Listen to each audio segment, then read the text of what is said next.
Hi everyone and welcome back. Today we're going to talk about the last part of our classical age, the fall of Rome. Before we begin, I want to once more review our central question for this week is what are some ways the Roman Empire showed command and control, as well as our objectives that you will learn about the events that led to the fall of ancient Rome. This will be a fairly short video, but I wanted to separate this video from the others so that you have a chance to really think about the events that led to the fall of the Roman Empire. So first off, there were four main factors that led to the fall of Rome. First factor was political turmoil. After the Pax Romana, there was a lack of strong emperors and many civil wars broke out.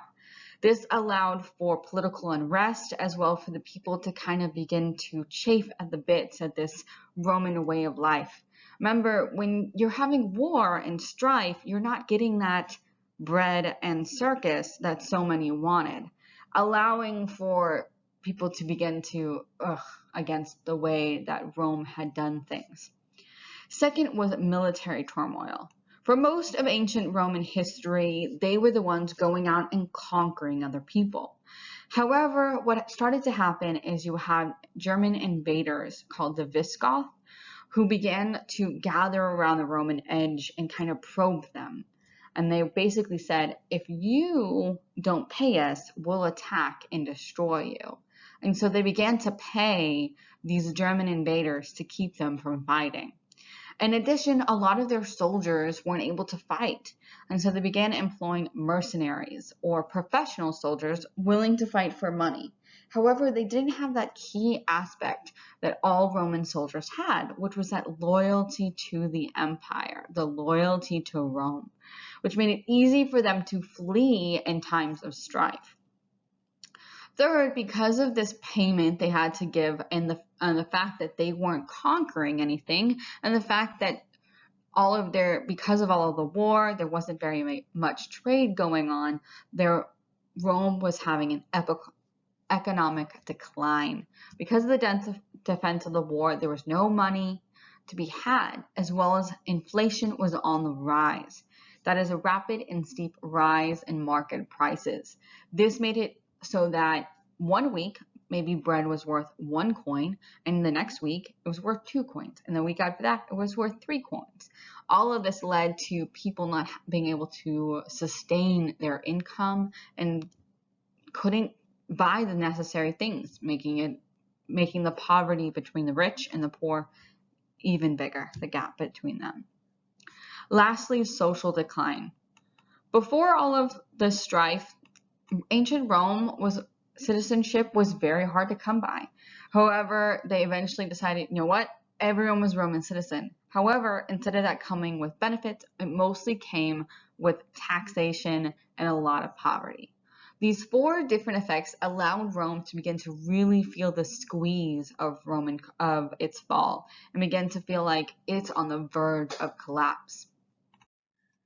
But they didn't want to just give up. So in 284 CE, Diocletian, which we talked about in our last video, remember he was one of the ones that persecuted Christians, he decided he was going to split the empire in half. At this point, the empire had grown too big for one person to rule over. So he split it down the middle. The western half of Rome would be the same, what Rome had always been. But then you would have the eastern half of Rome. And each half would have an Augustus, or a senior emperor, who would kind of rule and be the central authority. And then you had a Caesar, or a junior emperor, underneath the Augustus. And the point of this was hopefully to fix the succession issue. Over so many times the civil wars, because an emperor would die without an heir to take over. And often those heirs would be cruel and unsuited to be king, or the Roman emperor. However, while this seemed great in theory, 2 separate kingdoms, 1 central empire, in reality, it didn't work out so well.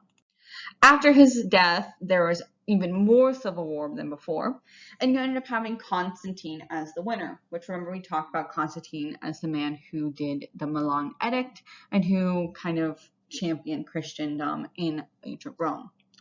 Constantine decided that he was going to move the capital from Rome, from Western Italy, where modern-day Rome is, to eastern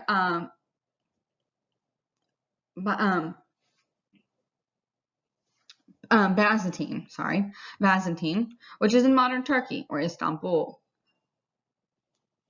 They named it Noco Roma, which means New Rome. However, it would later become known as Constantinople. And why did they move the capital? It wasn't for arbitrary reasons. The Eastern Empire at the time had become better. It had better trade, wealth, and power than the West, and it was deemed to be better central to the main Rome and what it was about. After moving the capital, the western half of Rome began to really become weak and fragile. While the East was growing strong with trade and prosperity, the West was dealing with famine, disease, and war. Those German tribes I talked about that they deemed barbarians, those were people who were not Greek or Roman, that were seen as uncivilized and savage. Though whether or not they were any of those things is up for debate, which we might talk about in our live classes. This Visigoth, or German nomadic people, settled on the edge of the Western Empire. The Western Emperor at the time actually let them settle there because he wanted to make allies with them. They were strong people, able to withstand hardship, thought they would be a great kind of help to ancient Rome. However, when famine hit, Rome would not help them, and the Visigoths decided, well, if you're not going to help us, we're just going to steal from you, and they invaded, sacking the city of Rome. They destroyed the city to the ground, burning it to the ground and stealing everything they could, and this led to a massive tribal invasion throughout Rome. This would lead to the official fall of the western half of Rome, but the eastern half of Rome would live on for another 100 years or so. However, war would often create strife and hardship for this empire, and it would begin to really feel the strain of it. In 475 CE, Otissus, who was a general of ancient Rome, named his young son the new emperor. His son was only maybe about 10 years old. He renamed him Romulus Augustus, which means Little Augustus. And the idea was hopefully to establish a new era of Rome, to bring it back to what it used to be.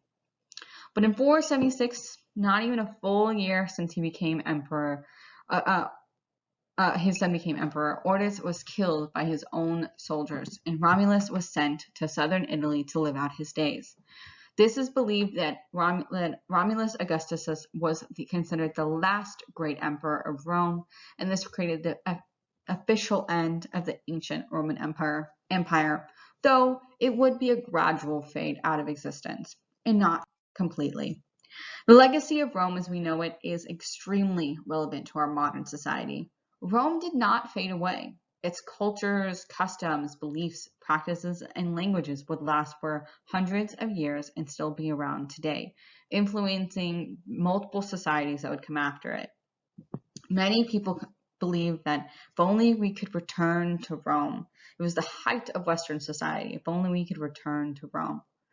Though I think that's probably not the best way to look at it. It is very much how a lot of people see ancient Rome. This concept of a true civilization is what many people wanted to emulate, and they would do so for many years.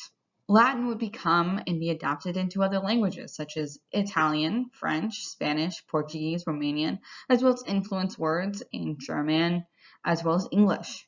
Its religions, especially the Christianity that developed in it, would form into Catholicism as well as other modern Christian movements later on. Its government would influence others, creating republics like the early Roman Republic as well as monarchies, and develop the concept of this innocent until proven guilty. The conquering that ancient Roman did would inspire imperialism and other conquerors and colonization as we know it, and we'll talk about that next semester, as well as all art and culture that would become very relevant in the Renaissance period in Europe, which again we'll talk about later in this semester. All of this tells us a very rich and diverse history of ancient Rome.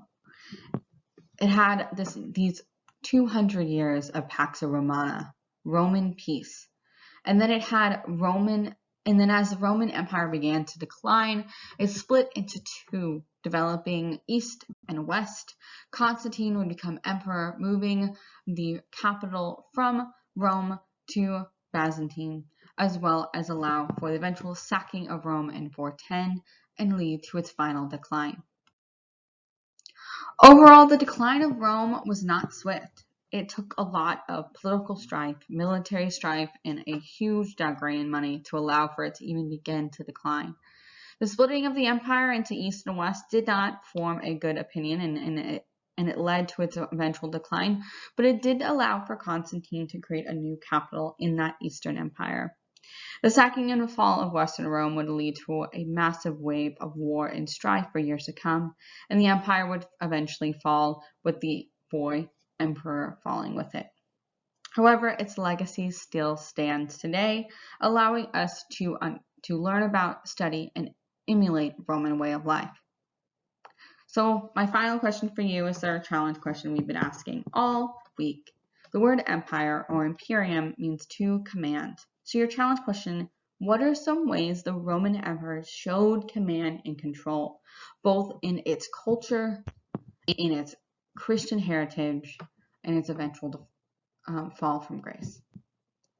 That's it for this week. Prepare for your unit test. If you have any questions, send me an email, give me a call, and come to office hours. Have a great day, everyone.